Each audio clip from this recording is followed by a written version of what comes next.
What's going on, everybody? Kalipus Tech here, coming back at you with another video. In this video, we're going to be doing a quick comparison between the Google Pixel 6a and the Samsung Galaxy A23 5G. Now, both of these phones have been out for a decent amount of time at this point, but this is a comparison I've been meaning to do for quite a while, but never really got around to. Now, as always, if you do want to learn more about either phone individually, definitely check out the description, where I am linking to several other videos about them, as well as some information about pricing, availability, and some of my favorite smartphone accessories. But without further ado, let's get into it. So with the Google Pixel 6a, we're getting a 6.1-inch OLED display with a 1080p resolution, a PPI of 429, and a 20:9 aspect ratio. With the Samsung Galaxy A23 5G, we're getting a 6.6-inch 120Hz PLS LCD display. This phone also has a 1080p resolution, a PPI of 400, and a 20:9 aspect ratio as well. So in general, both phones have really good displays. The 1080p resolutions give them nice sharp images, they both have real nice looking colors, and they're decently bright. That being said though, each phone does have a slight advantage over the other. On one hand, with the A23, clearly here as you can see, as 6.6 inches versus again 6.1 with the Google Pixel 6a. The A23 5G is quite a bit larger, so if you are someone who typically prefers a larger display, the A23 5G will be a bit better. And this is especially good for if you're maybe reading, for example, where you want things to show up a little bit larger and just be easier to see in general. Another advantage the A23 5G has is that with a 120Hz refresh rate versus only 60 with the Google Pixel 6a, the movement on the screen is a bit faster and smoother, and while this isn't really a huge difference or anything, it will make the A23 5G feel a little bit more premium to use. On the other hand though, the Google Pixel 6a with an OLED display is going to have slightly higher quality colors, the brightness is going to be a little bit better, and really the main difference here is that with an OLED display, the viewing angles are significantly better, as you can clearly see. So if you're outside in the sun, for example, or in really any kind of bright area, you are going to get a slightly better experience with the Google Pixel 6a. This is definitely something to think about if you're someone who typically spends a lot of time outside, because in that case, the viewing angles are going to be a bit more important. And another thing worth mentioning here is that with the Google Pixel 6a, although the Samsung Galaxy A23 5G is clearly larger, some people might actually prefer a more compact phone. And in that case, at 6.1 inches, not only is the Google Pixel 6a quite a bit more compact, but for what it is, you don't really find a ton of phones like this. I mean, you could get a regular level iPhone like an iPhone 14, or maybe a regular Samsung Galaxy S23, but those are $1,000 phones, or at least close to that kind of price range. Whereas with the Google Pixel 6a, despite not being a super cheap phone, it is definitely on the more affordable side. So if you are looking for a phone that's not a complete like $50 track phone, but you also don't want to spend $1,000 on a flagship phone, but you still want something a bit more compact, then seeing as at this point in 2023, the average smartphone is around 6.5 inches, the Google Pixel 6a is definitely a better option if you want something a bit more compact. But at the end of the day, both phones do have really good displays, so if you're going to be on your phone a lot consuming a lot of content, you're really not going to go wrong with either one. Now for storage, with the Google Pixel 6a, we're getting 128GB of internal storage, but unfortunately, this phone does not have microSD card expansion. On the other hand, the Samsung Galaxy A23 5G does have microSD card expansion, but this phone only has 64GB of internal storage. Now, honestly, this is really up to personal preference because on one hand, with the microSD card, that definitely can make a difference, especially if you have a lot of photos and videos, for example. But on the other hand, with the Google Pixel 6a, honestly, 128GB of internal storage is probably going to be enough for most people, so for the average user, I feel like either phone is going to be a perfectly fine choice, but keep in mind, if you're not planning on using a microSD card, the Google Pixel 6a will have a huge advantage because, of course, with 128GB versus 64, the Pixel has doubled the storage, and while 64GB is at least acceptable for the average user, if you're someone who's constantly downloading apps and games and stuff like that, the Pixel 6a will have an advantage because even though a microSD card does make a difference, when it comes to stuff like apps and games, you're probably going to want more internal storage in general. Now for security features, both phones have fingerprint scanners. With the Google Pixel 6a, it's right here in the display, so definitely nice and premium. And then with the Samsung Galaxy A23 5G, it's right here on the power key. But also keep in mind, unfortunately, the Google Pixel 6a does not have Face Unlock, whereas the A23 5G does. Now, I feel like Face Unlock is not nearly as popular as fingerprint scanners, but if you do want that feature, then you might want to go with the A23 5G. But starting with the Google Pixel 6a, let's give the fingerprint scanners a try. There we go, one more time. And there we go. And now for the Samsung Galaxy A23 5G. There we go, one more time.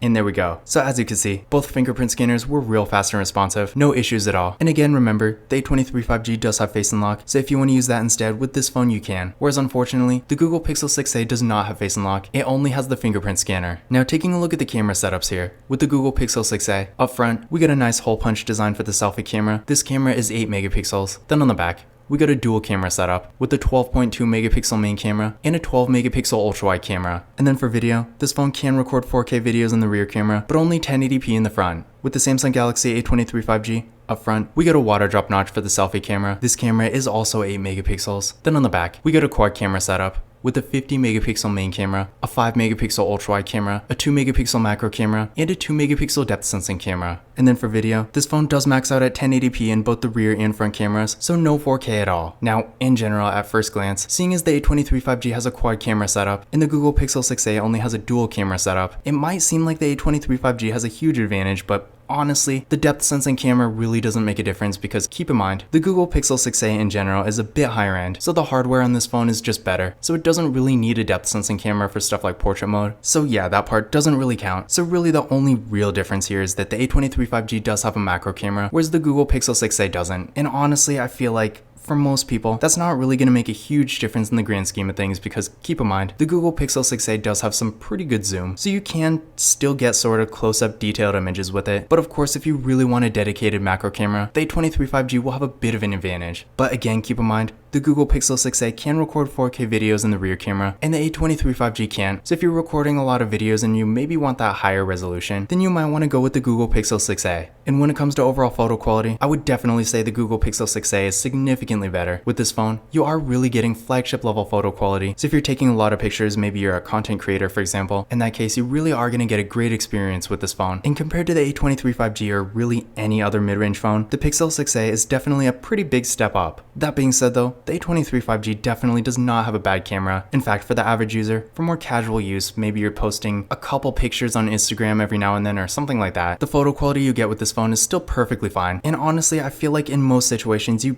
probably don't really need something quite as good as the Google Pixel 6a because again, if you're posting just a couple pictures on Instagram or maybe using Snapchat or sending photos to friends and family, in that kind of situation, sure you might want good photo quality, but you don't really need the most professional high-end looking photos for something like that. So in that case, while either phone will be great, unless you really need the best photo quality you can get, you're probably going to be perfectly happy with the A23 5G too. Now to give you an idea of what they can do, first, here's some pictures taken with the Google Pixel 6a. So yeah, in general, great quality here. The details are really sharp, the colors and brightness look good, and everything just looks alive without being too oversaturated or anything like that. So in general, if you're maybe a content creator or just someone who really likes to take photos and you want to get the best quality you can, but maybe you still don't want to spend $1,000 on a really high-end flagship phone, in that case, the Google Pixel 6a is going to be a great choice for you. And then here's some pictures taken with the A23 5G. And again, while the Google Pixel 6a is better, the A23 5G is still really not bad, and for the average user for more casual use, you're really not going to go wrong with this phone either. So if you do like taking pictures, but maybe you're not really that focused on the camera, then again, while I would say the Pixel 6a does have the better camera between the two, you most likely still will be happy with the A23 5G.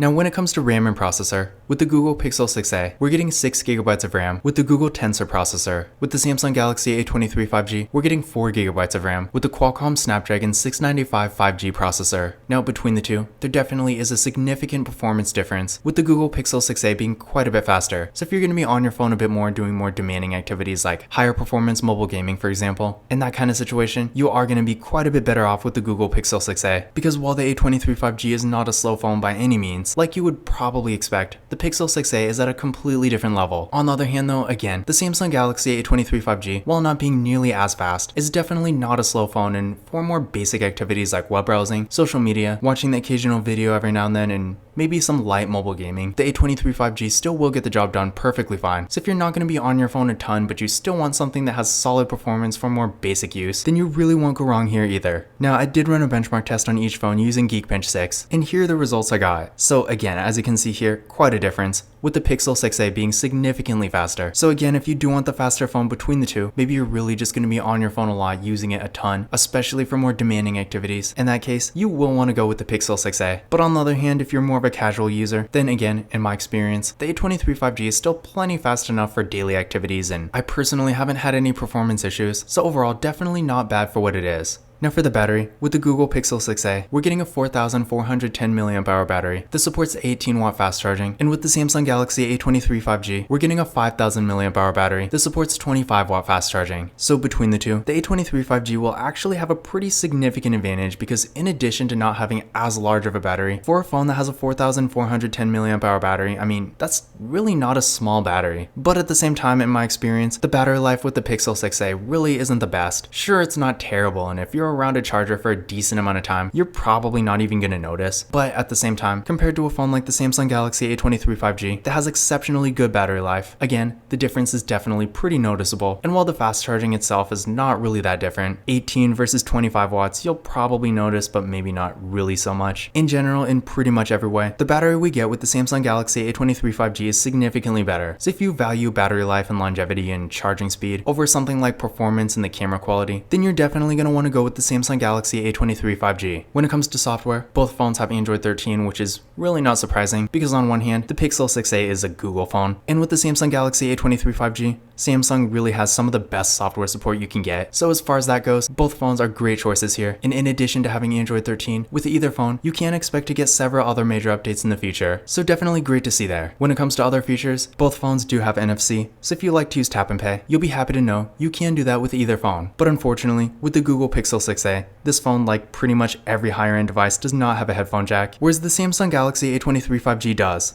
Now, I don't really know how much of a deal breaker this is going to be for most people. I feel like on one hand, not having a headphone jack is pretty inconvenient, but there are plenty of adapters out there, so I feel like if you're considering a phone like the Google Pixel 6a, I don't know that a lot of people are going to not get it just because it doesn't have a headphone jack, but the A23 5G actually does. So if you do want to use your normal pair of wired headphones, then definitely keep this in mind. But in conclusion, which of these phones is better? Now, in general, this was probably clear before you even watched this video to begin with, but between the two, the Google Pixel 6a is definitely the better device here. Now, this is really not a surprise considering this phone is more of an entry-level flagship phone, whereas the A23 5G is definitely more of a budget device. With the Google Pixel 6a, you're getting a more premium design overall. The OLED display is going to give it a slightly nicer looking image and much better viewing angles, so again, if you're outside in the sun a lot, this will make a difference. It also has double the internal storage, although to be fair, again, the A23 5G does at least have microSD card expansion, but still, having 128GB of internal storage is a nice advantage. It also has a significantly better camera that can record 4K videos, at least in the rear camera, whereas again the A23 5G, while definitely having good photo quality, is still not going to be quite at that level, and again this phone can't record 4K videos. And for the performance, again, the Google Pixel 6a is significantly faster, so if you are going to be on your phone a bit more, then this is definitely something to think about. But with all this said, despite the Google Pixel 6a being in a completely different level, even though this phone is a lot more affordable than it once was, I still feel like it's not really going to make the most sense for everyone. First of all, the A23 5G does have some advantages, like, again, it is clearly larger, and I know a lot of people just want a larger display. And with a 6.1-inch display, the Google Pixel 6a, while not being what I would consider small, is definitely not really that large either, especially again considering the average phone in 2023 is like 6.5 inches. So at 6.6 inches, the Samsung Galaxy A23 5G is actually slightly above average. So if you are looking for a phone that has a slightly larger display, the A23 5G will be a great choice. This phone again also does have microSD card expansion, which in my opinion is not really as good as having more internal storage, but I know a lot of people really do want to use a microSD card, and to be fair, I don't blame them because you can get a really large microSD card and you can put most stuff on it anyway. So yeah, definitely something to think about. The A23 5G again does have a pretty good camera for what it is. Not as good as the Google Pixel 6a, but for most people I still feel like it will get the job done. And the same thing really goes for the performance. Sure, it's not nearly as fast, but most people probably don't really need a phone as fast as a Pixel 6a. And for more basic daily activities, the A23 5G will get the job done just fine. And then this phone also does have much better battery life. It does have a headphone jack, and even at today's price with the Google Pixel 6a being like